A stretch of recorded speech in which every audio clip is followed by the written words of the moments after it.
Great. So my name is Lisa.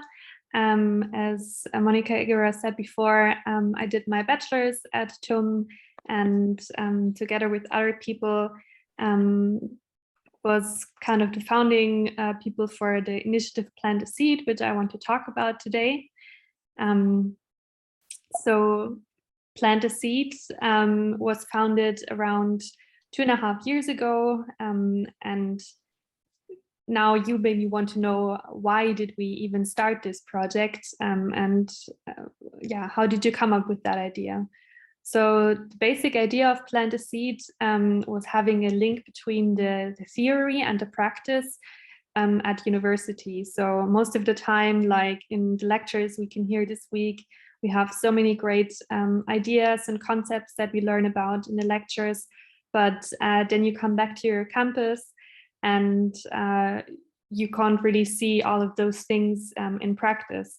So this is what we wanted to change with Plant a Seed.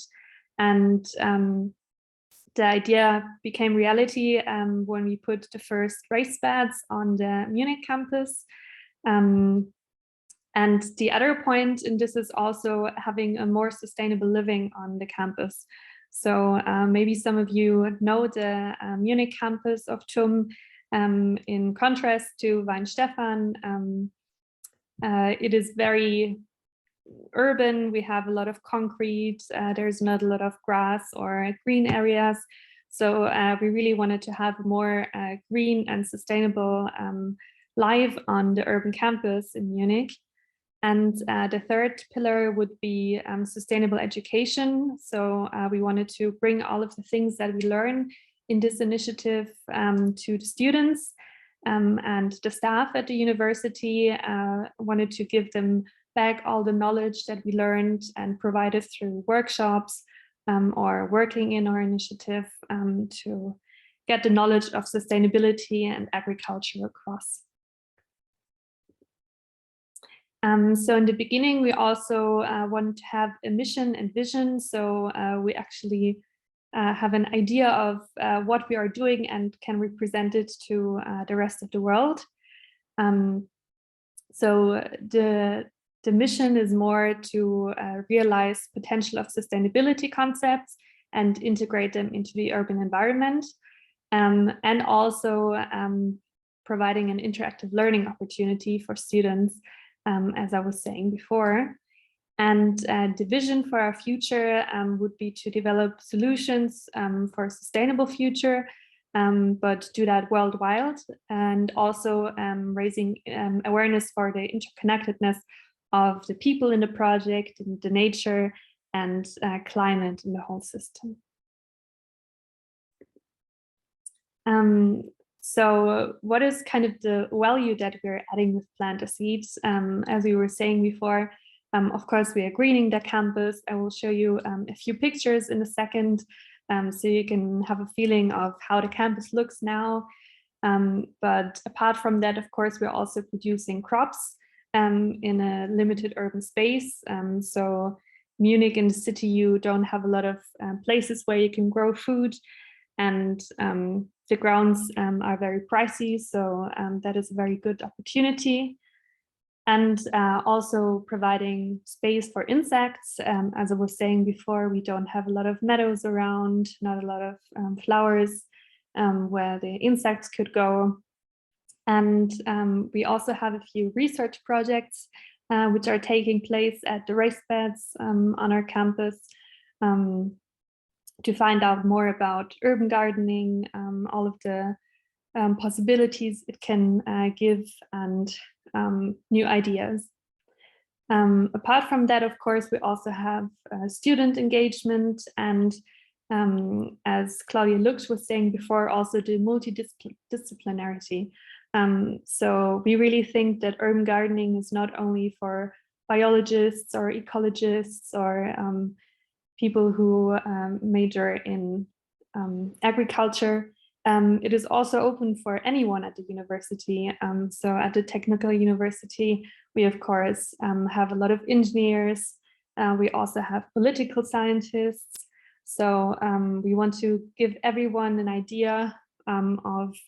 urban gardening and how they can interact with it.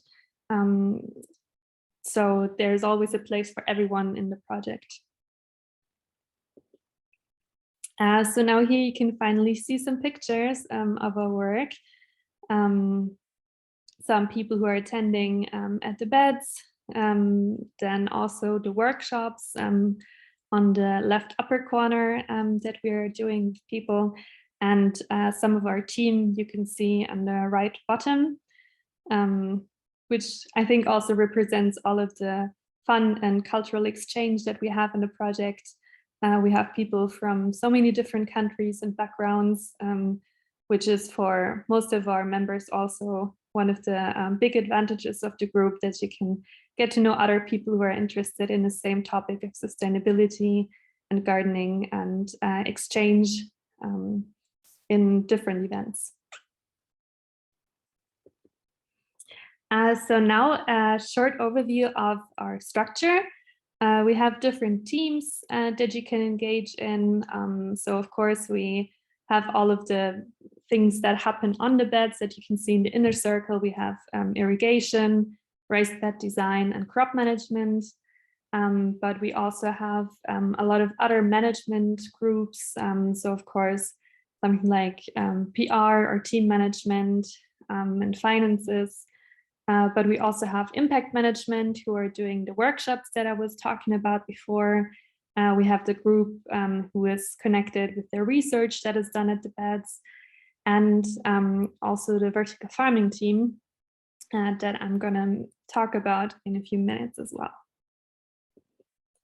So here you can again see some pictures of different groups, all of the work they have been doing, which is of course not always in person. We also had some Corona semesters where we did a lot online, but most of the time it's a good opportunity for people to meet and interact and learn from each other, which is one of the nicest things about the project.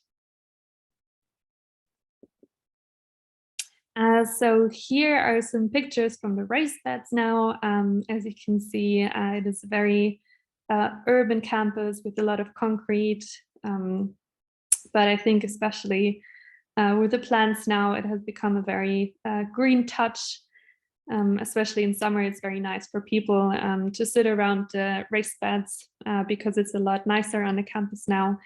And a lot of people are interested in what is happening on the beds and having a look around, and maybe also find their way into our initiative. So if there's anyone here from Munich today, or anyone who might be near Munich in the future, you're always welcome to contact us. We can give you a tour around the raised beds and yeah, explain anything else to you. And now you can also see some pictures of the harvest that we had this year. So every year we plant different plants. It's really also dependent on the group who's planning it, because we just want to experiment with different things. In the middle, you can see in the middle top picture that we also had melons this year, which was actually quite successful. So a lot of nice melons that we could harvest as well. And yeah, we're learning from year to year to plant new things, and also according to different weathers that we have to cope with it. Lisa, I hate to interrupt you, but we're kind of out of time now. So do you think you can wrap up quickly? Or yeah, maybe 2 minutes. Is that okay? Yeah. Okay. So just the two things that I wanted to mention is one, the project that we did in Mexico as well. So one of our students, Veronica, who was founding the project, she went to Mexico and established a second project there. So you can see her with a group of students there, and they basically did the same thing as we did. They were building new raised beds, but the topic there is more of having enough produce for the people there. So there are a lot of people who are poorer than in Europe, and it's very important for them to also learn about self-sufficiency. And of course, it's also something about culture, so you can interact with people and yeah, get the neighborhood known to each other. And another interesting thing, also connecting to Claudia Luch's things she was saying before, is the vertical farming module that we have been doing. So I think it's not finally implemented now, but we're in the process of it. It will be on one of the campuses at TUM in the inside, as you can see on the left top picture here. And it is very much the most interesting thing that we have, our most interesting project that we have been doing now, because in terms of research, we can actually gain a lot of ideas and knowledge from it on how to grow plants indoor. So we're really looking forward to seeing results from that. And as Claudia Luch was saying before, there are a lot of people who are interested in this topic. So I hope we can expand the project in the future as well.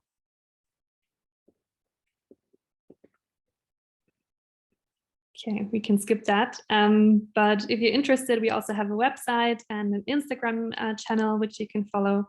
And if you have any questions, just feel free to ask them. Thank you very much, Lisa, for this presentation. And thank you, Claudia, also for your lovely input. This is just interesting to see how far we can stretch our resources in technology and how technology can benefit us, whether it's in vertical farms, controlled environment, or even community work. Food security is an important question, especially in areas with low productivity environments, challenging climatic conditions, urban metropolis, as we saw in Singapore, or in the TUM campus in Munich, and even possibly in areas with disrupted food chains due to pandemics or armed conflict. I would like to open the floor now for a couple of questions. If anyone has anything to ask Claudia or Lisa, please feel free to write them in the chat or in the spreadsheet, or just connect your microphone and go ahead. I think we don't have that much time, but maybe a question or two would be nice. Yes, thank you, Claudia, for very detailed and clear description. So there are not so many questions. I want to ask, what is more cost effective in terms of vertical farming, aeroponics or hydroponics? What is work better? I don't think you can answer this easily, because it really depends on the plant you're growing. I don't think, for example, not each plant is really suitable for aeroponics, not each plant, so I would not answer this like this. It's like a lot of companies come and say, we want a recipe for this plant. There is every plant is different, and I think for salad there are some good results with aeroponics. I would not use it for wheat so far, but in wheat we are at the beginning of research. So I don't think there's a general answer. I think it's an answer individually for your plant you want to grow. So do you have experiences? I remember when you introduced yourself at the beginning of the week, you said indoor farming would something you're interested in. Yes, I were interested in terms of more low-tech solutions, because I have talked with some Dutch students and companies. It's extremely high-tech and expensive. But yeah, the aeroponics seems to be less expensive, especially those who not really use high-tech techniques to build. But yeah, I'm interested in developing the vertical farming around the protein-rich crops. So yeah. So it would be like soybean or? Yes. Yeah, we're growing soybean side, yeah, and also for Singapore, soybean is used. So Lisa, in your project, are you using aeroponics in this thing that you put inside of the building? Do you know that? Yes, I think so. I'm not in the project group, but yeah. I think for the low-tech solution, it's easier to use aeroponics.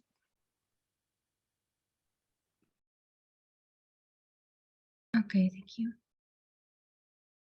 Thank you, Oliana, for your question and your interest. Maybe we can have one more last question if anyone would like to or is interested, something related to. I will also be there tomorrow morning in Utopia, so we can also discuss, like, I would love to discuss visions of how is agriculture in the year 2050. So what kind of agriculture do we combine with each other? What are your visions? So maybe something you can think about tonight, and we can discuss it tomorrow in Utopia. It would be interesting for me to see. Yes, definitely. And also, I were curious about how its solution applicable to Ukraine, for example, with the toxic lands, and if it can become the solution for cities and for rural areas that cannot grow because of the toxic soil right now, if it can become the solution for them. That's a good point, because I think what's important is, you mentioned the urban cities. It's important if that we work together with city planners. And so if you rebuild cities or you build new buildings, it's maybe it's a very future or visionary to integrate your food production in the planning of your building. So if you're really building or creating new cities or building new buildings in your city, try to think the food production in the planning. So I think that's really an important topic that we also mentioned earlier today in one of the sessions, shortening the food chains and how to make them as short as possible. It's beneficial on many aspects. I would like to ask, thank everyone for being here today and for your wonderful presentation and your engagement, questions, and so on. I would like to thank Lisa and Claudia again for being here and informing us on all of these projects.